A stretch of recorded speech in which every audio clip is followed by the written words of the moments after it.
Nggih, ngaturaken pambagyo kasugengan sugeng rawuh di channel YouTube saya. Sebelum kita mulai renungan pagi hari ini, mari kita bernyanyi, menyanyikan lagu Selamat Pagi Bapa.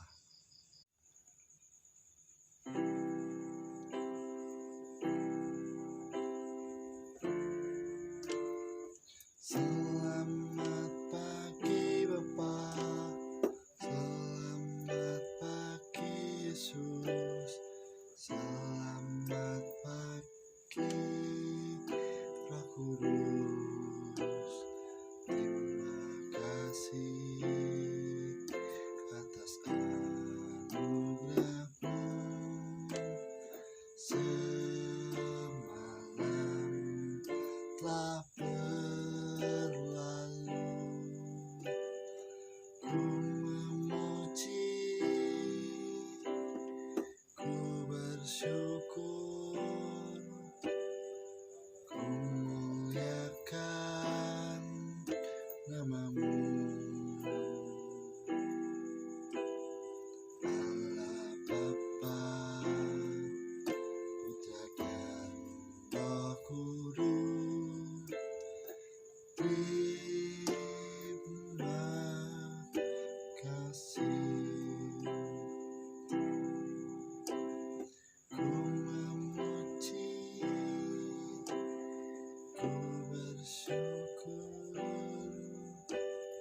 memuliakan nama-Mu.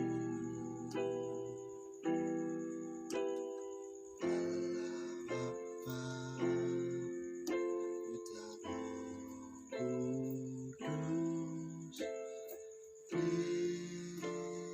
Terima kasih.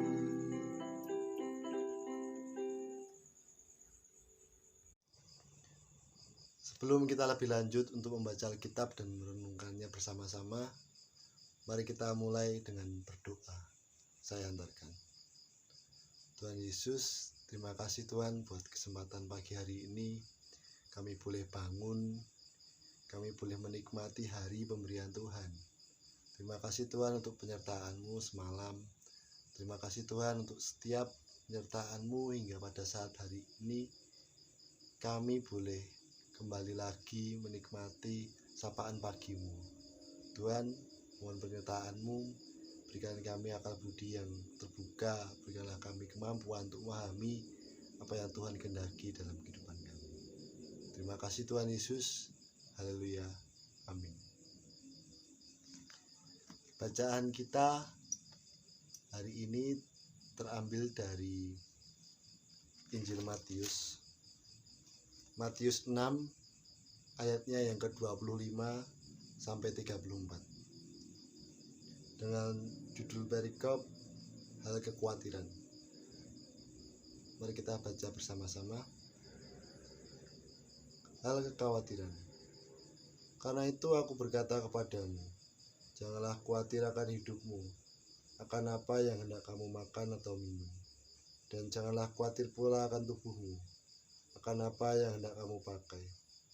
Bukankah hidup itu lebih penting daripada makanan, dan tubuh itu lebih penting daripada pakaian? Pandanglah burung-burung di langit yang tidak menabur dan tidak menuai, dan tidak mengumpulkan bekal dalam lumbung, namun diberi makan oleh Bapamu yang di surga. Bukankah kamu jauh melebihi burung-burung itu? Siapakah di antara kamu yang karena kekhawatirannya dapat menambahkan sehasta saja pada jalan hidupnya? Dan mengapa kamu khawatir akan pakaian?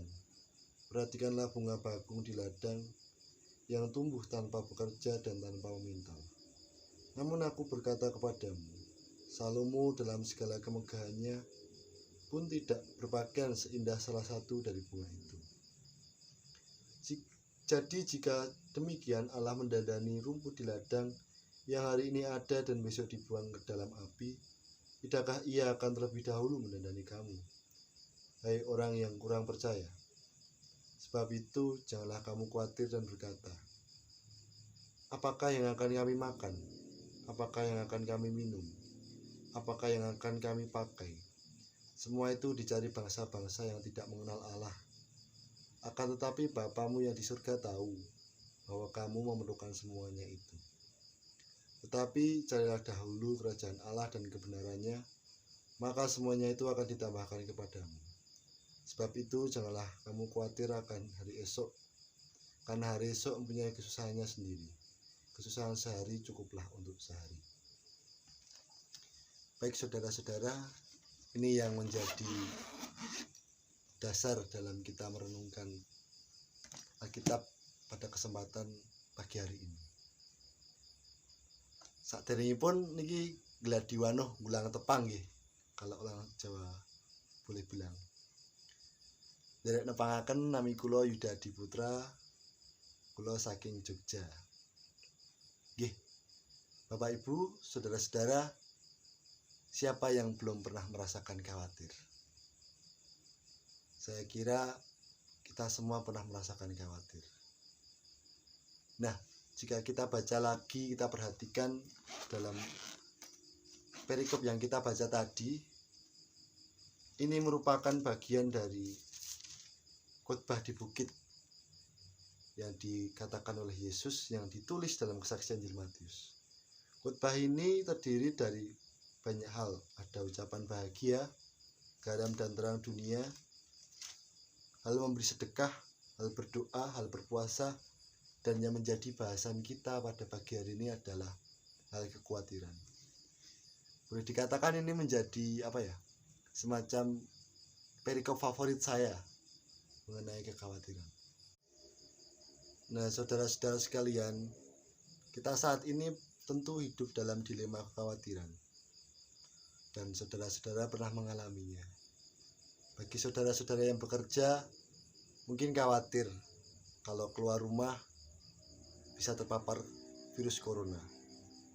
Tetapi kita juga sama-sama menyadari bahwa tidak semua pekerjaan selesai dikerjakan di rumah.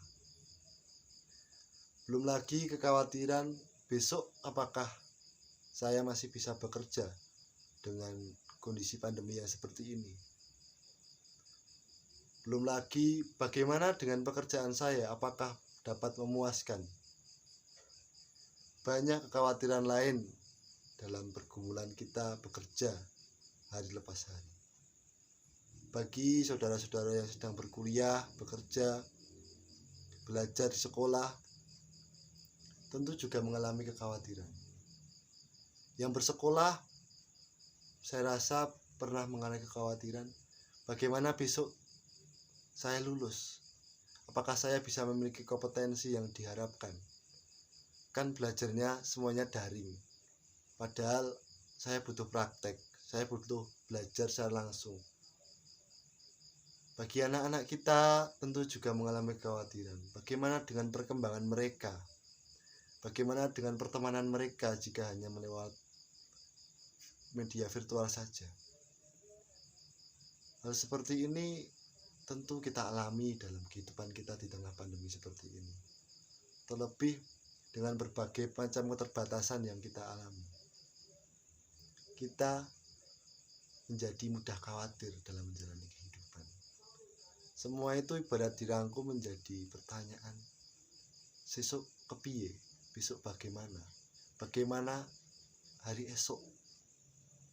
Sedikit berbagi, saudara-saudara. Saya juga sering mengalami kekhawatiran.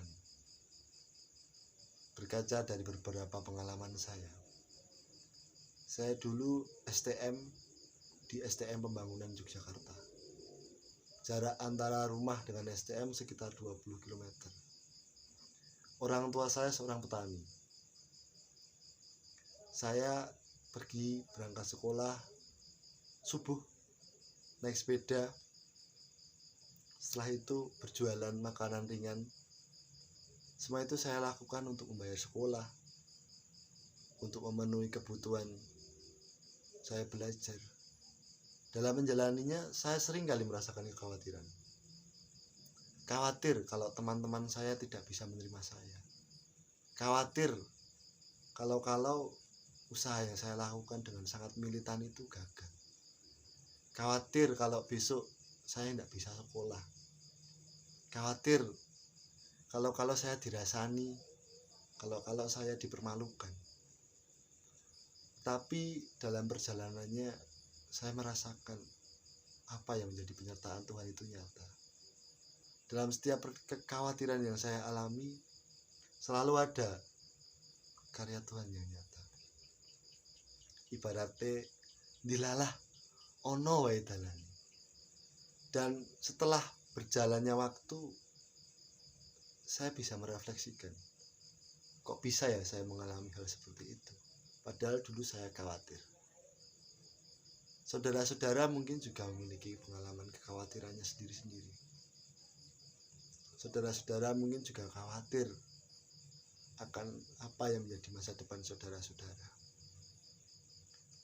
Setelah membaca perikop tadi, kita diingatkan, kita belajar bersama dari apa yang dikhotbahkan Yesus di atas bukit. Yesus sendiri menekankan bahwa kekhawatiran tidak menambah sahasta dari umur kita. Itu artinya bahwa kekhawatiran tidak merubah apapun. Apalagi kekhawatiran yang direspon dengan sesuatu yang negatif.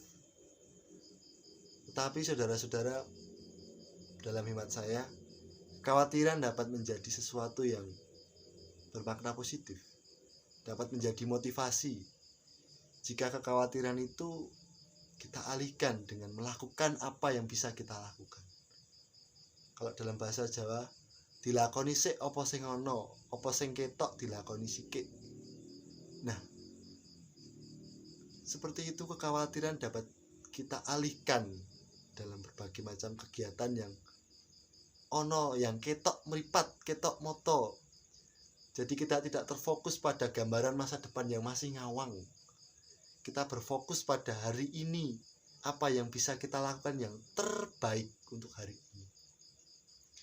Mungkin itu dapat menjadi respon dalam mengawali kekhawatiran yang kita alami. Kita juga diingatkan bersama bahwa setiap hari memiliki kesusahannya sendiri. Kesusahan hari esok beda dengan hari ini. Nah, kadang kita sudah memikirkan kesusahan yang terjadi hari esok tanpa peduli apa yang kita alami hari ini. Padahal campur tangan Tuhan begitu nyata dalam kehidupan kita. Sebab Bapak, Ibu, Saudara-saudara refleksikan, pasti bisa ya, kok bisa ya kita melewati semua ini? Kok bisa ya kita melewati pandemi yang sudah hampir beberapa bulan ini? Itu salah satu bentuk penyertaan Tuhan. Dalam kita khawatir, kita diingatkan juga untuk selalu menyertakan karya Tuhan dalam kehidupan kita. Jangan sampai kita terlalu sibuk mempersiapkan diri untuk hari esok dengan segenap kemampuan kita tanpa menyertakan karya Tuhan. Saya pernah mendengar kata seorang budayawan Sujiwo Tejo, menghina Tuhan tidak soal menginjak-injak kitab suci. Kamu khawatir besok gak bisa makan, itu sudah menghina Tuhan. Kamu khawatir besok skripsimu gak selesai, itu sudah menghina Tuhan. Artinya apa, saudara-saudara? Bahwa kekhawatiran itu seolah-olah menyepelekan Tuhan yang berkarya dalam setiap kehidupan kita, sesederhana apapun. Mari kita respon setiap kekhawatiran kita dengan positif, dengan melakukan apa yang bisa kita lakukan, melakukan yang terbaik seono sikik dilakoni. Hari masih pagi, kita mempersiapkan diri untuk menjalani hari ini, nglakoni sing ono sikik. Sesuk tinggo sesuk. Karena hari esok itu ibarat sepiring tempe, Bapak, saudara-saudara. Tidak ada yang tahu. Sepiring tempe kan gak ada tahunya. Hari esok memiliki kesusahannya sendiri. Selamat mempersiapkan hari esok dengan merespon kekhawatiran secara aktif, secara positif, sembari terus menyertakan Tuhan dalam setiap karya kehidupan kita. Terima kasih saudara-saudara. Selamat pagi, selamat menghadapi hari ini. Kiranya Tuhan menggerakkan hati kita untuk tetap semangat dan merespon kekhawatiran dengan positif. Saat teduh bagi kita.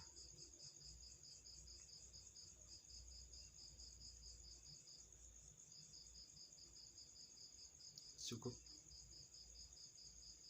Mari kita tutup dalam doa. Saya hantarkan. Tuhan Yesus, terima kasih Tuhan buat apa yang boleh kami pelajari pagi ini. Kami boleh mendengar kembali apa yang Kau khotbahkan di atas bukit, seperti yang ditulis dalam Injil Matius. Tuhan, kami mengucap syukur atas penyertaan-Mu, bahwa kami masih boleh menikmati hari lepas hari yang kadang kami lalui dengan kekhawatiran. Kadang kami takut dari esok seperti apa. Tapi pagi ini kami diingatkan kembali bahwa hari esok memiliki kesusahannya sendiri. Bahwa kami perlu berfokus pada apa yang bisa kami lakukan dengan sebaik-baiknya, tentu dengan menyertakan penyertaan Tuhan dalam setiap karya kami. Tuhan, kiranya Engkau yang berkarya bagi setiap kehidupan kami, mampukan kami untuk menghadapi hari lepas hari dengan penuh semangat, dengan penuh sukacita. Terima kasih Tuhan atas kesempatan yang luar biasa ini. Haleluya. Amin. Selamat pagi saudara-saudara. Semangat menjalani hari ini. Tuhan memampukan kita.